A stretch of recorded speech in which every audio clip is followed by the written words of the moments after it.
Perkenalkan, kami dari kelompok 2 ingin membahas analisis efektivitas pemungutan pajak hotel dalam upaya menaikkan pendapatan asli daerah Kabupaten Pangkep.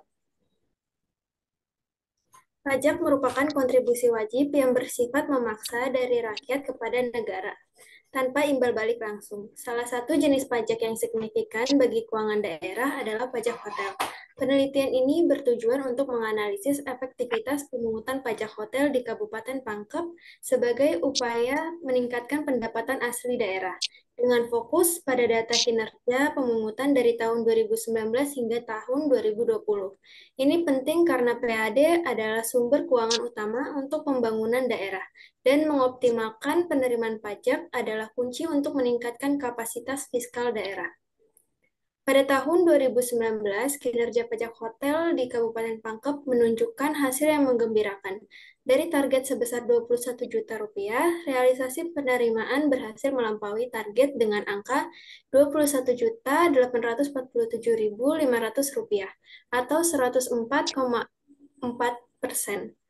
Ini menunjukkan efektivitas yang sangat baik. Namun kondisi berubah drastis pada tahun 2020. Meskipun target dinaikkan secara signifikan menjadi 60 juta, realisasi justru anjlok drastis menjadi hanya 12.425.000 rupiah atau 20,71%.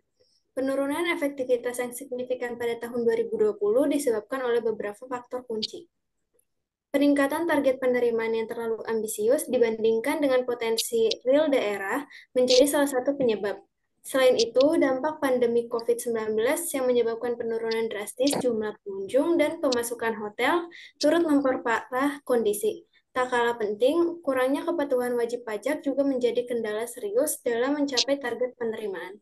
Fenomena ini sejalan dengan teori kepentingan, di mana penurunan manfaat yang dirasakan wajib pajak atau akibat sepinya pengunjung dapat menurunkan kesadaran untuk membayar pajak. Selanjutnya, Kaica. Mekanisme mengukur efektivitas pemungutan pajak. Kabupaten Pangkep menggunakan self-assessment system untuk pemungutan pajak hotel, di mana wajib pajak bertanggung jawab penuh, menghitung, membayar, dan melaporkan pajak mereka. Pembayaran pun sudah dilakukan secara online untuk efisiensi. Untuk meningkatkan PAD dari sektor ini, berbagai upaya telah dilakukan, termasuk sosialisasi intensif kepada wajib pajak, edukasi tentang kewajiban pajak, hingga pemberian penghargaan bagi wajib pajak yang taat. Perhitungan dilakukan dengan mengalihkan tarif maksimal 10% dengan total pembayaran. Dasar hukum mencakup Undang-Undang Nomor 28 Tahun 2009, Peraturan Daerah, hingga Keputusan Kepala Daerah. Efektivitas pemungutan diukur dengan rumus realisasi dibagi target dikali 100%.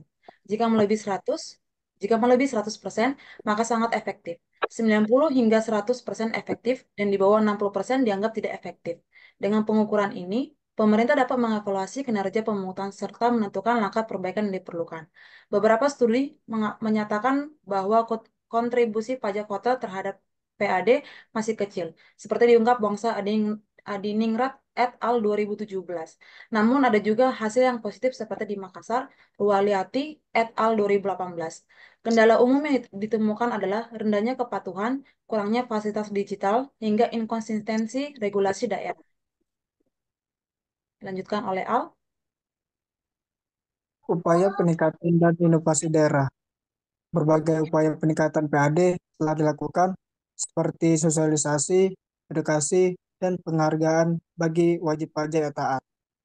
Kabupaten Pangkep juga menerapkan metode payment online system yang disingkatkan MPOS yang mencatat transaksi secara digital sebagai dasar perhitungan pajak, sebagai inovasi sistem yang lebih transparan dan akuntabel. Selanjutnya akan dibacakan oleh teman kita, Kak Tiara.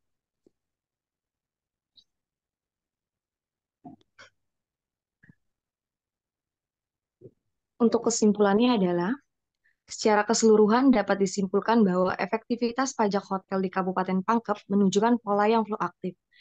Dari sangat efektif pada tahun 2018 sampai dengan 2019 menjadi sangat tidak efektif pada tahun 2020 sampai dengan 2021. Penyebab utamanya adalah ketidakseimbangan antara kenaikan target dengan realisasi penerimaan, dan diperparah oleh kepatuhan wajib pajak yang rendah dan juga dampak dari pandemi COVID-19. Meskipun prosedur pemungutan telah mengikuti SOP dan sistem telah dioptimalkan dengan MPOS, tantangan terkait kesadaran wajib pajak dan kondisi ekonomi pasca pandemi masih menjadi pekerjaan rumah. Oleh karena itu, intensifikasi dan ekstensifikasi pemungutan pajak sangat diperlukan, termasuk menggali potensi pajak baru dan memperluas cangkupan pajak yang sudah ada, demi mengoptimalkan PAD Kabupaten Pangkep. Sekian dari kami.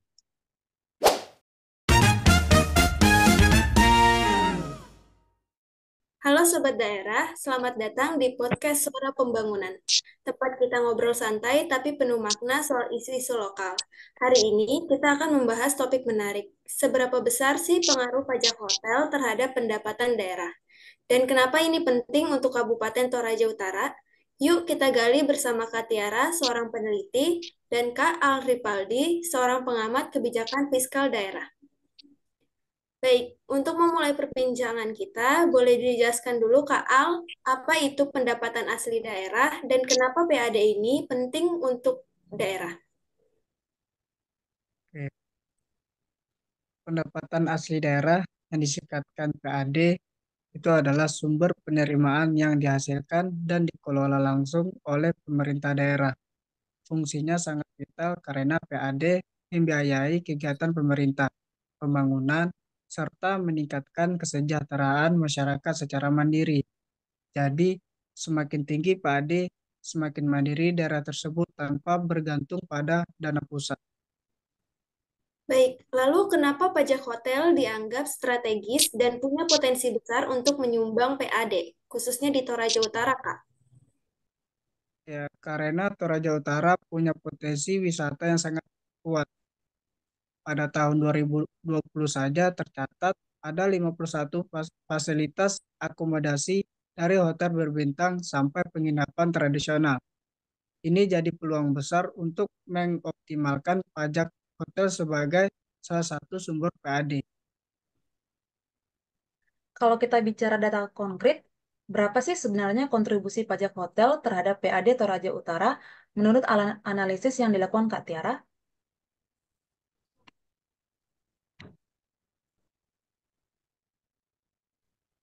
Untuk presentasi kontribusi pajak hotel terhadap PAD Kabupaten Toraja, berdasarkan analisis hanya sekitar 8,1%, yang artinya dari total variasi PAD, hanya segitu yang bisa dijelaskan oleh penerimaan pajak hotel. Dan untuk sisanya sebesar 91,9% itu dipengaruhi oleh faktor lain. Cukup menarik. Lalu bagaimana pandemi COVID-19 mempengaruhi penerimaan pajak hotel khususnya di tahun 2020? Untuk pandemi COVID sendiri memberikan dampak yang sangat signifikan terhadap penerimaan pajak hotel, khususnya di daerah Toraja pada tahun 2020. Dan akibat pembatasan mobilitas dan juga penurunan hampir 98% kunjungan wisatawan. Untuk tingkat hunian hotelnya pun sangat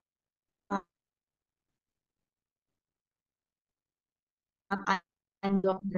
Hal ini menyebabkan penerimaan hingga mencapai hanya 600 juta per tahun, jauh di bawah tahun-tahun sebelumnya. Dan secara presentasi, tingkat pencapaian target penerimaan pajak hotel hanya 36% di tahun 2020, yang mencerminkan besarnya gangguan sektor pariwisata akibat pandemi COVID. Dan kalau kita tarik lagi ke kebijakan nasional, bagaimana dampak dari PSBB terhadap sektor pariwisata di Toraja Utara?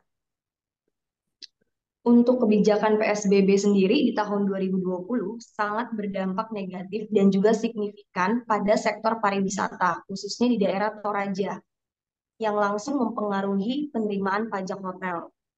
Akibat pembatasan perjalanan dan penutupan tempat wisata, kunjungan wisatawan pun sangat drastis. Dan juga tingkat hunian hotel pun sangat merosot. Dan pendapatan hotel tentunya pasti ikut menurun. Dan dampaknya juga pada penerimaan pajak hotel yang mencapai 600 juta per tahun.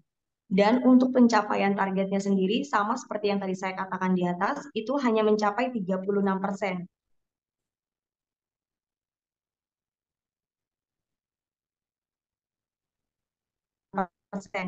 Jauh di bawah tahun sebelumnya, sehingga sangat mengurangi kontribusi terhadap PAD.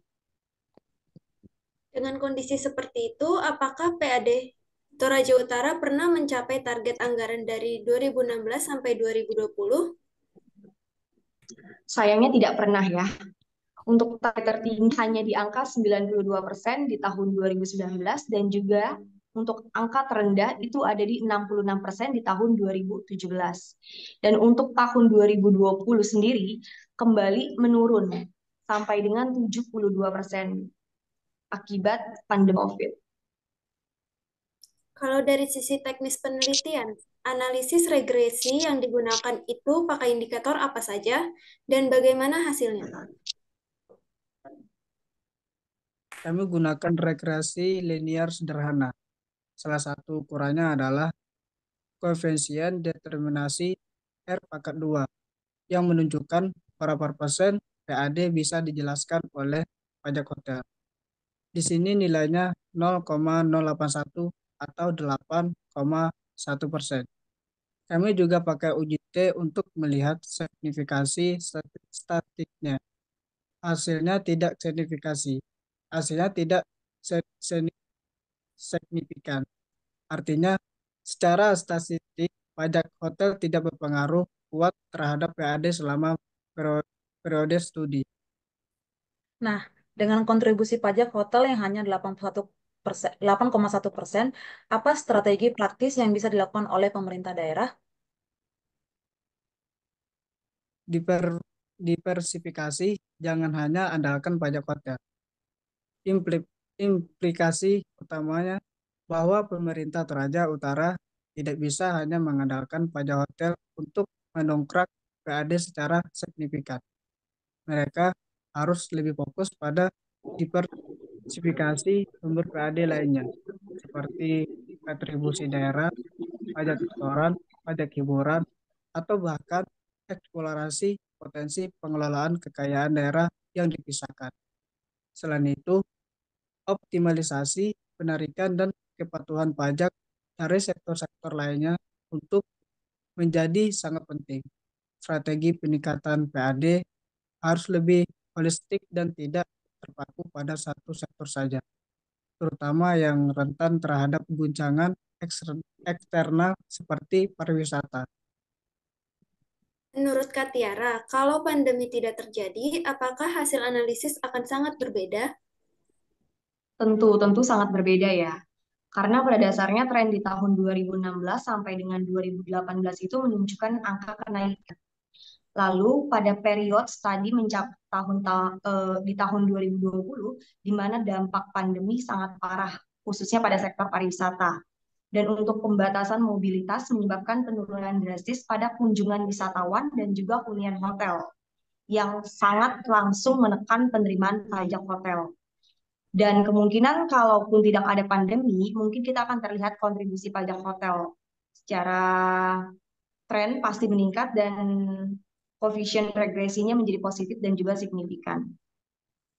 Kalau Kak Tiara diberi kesempatan memperluas penelitian ini, pendekatan apa yang akan digunakan? Jika saya meneliti ulang kembali, saya pasti akan mempertimbangkan analisis agresi linear berganda untuk memasukkan variabel independen yang sangat relevan. Misalnya, jumlah kunjungan wisatawan, baik domestik maupun mancanegara, lalu inflasi, dan juga tingkat pertumbuhan ekonomi daerah, lalu jumlah fasilitas akomodasi non-hotel, seperti homestay yang memang belum terdaftar pajak hotelnya, atau kebijakan insentif di daerah. Selain itu, mungkin juga saya akan menggunakan analisis data panel jika memang datanya tersedia dan juga waktunya memungkinkan guna melihat pola yang lebih umum dan juga memberikan pemahaman dan komprehensif tentang faktor-faktor yang mempengaruhi PAD. Wah, luar biasa pembahasan hari ini. Kita jadi paham bahwa potensi pajak hotel memang ada, tapi belum cukup kuat menopang PAD sendirian. Terima kasih banyak Kak Tiara dan Kak Alripardi atas insight-nya, dan buat sobat pendengar, semoga episode ini membuka wawasan kita tentang bagaimana pajak bisa jadi alat strategis untuk membangun daerah. Sampai ketemu lagi di episode berikutnya. Terima kasih.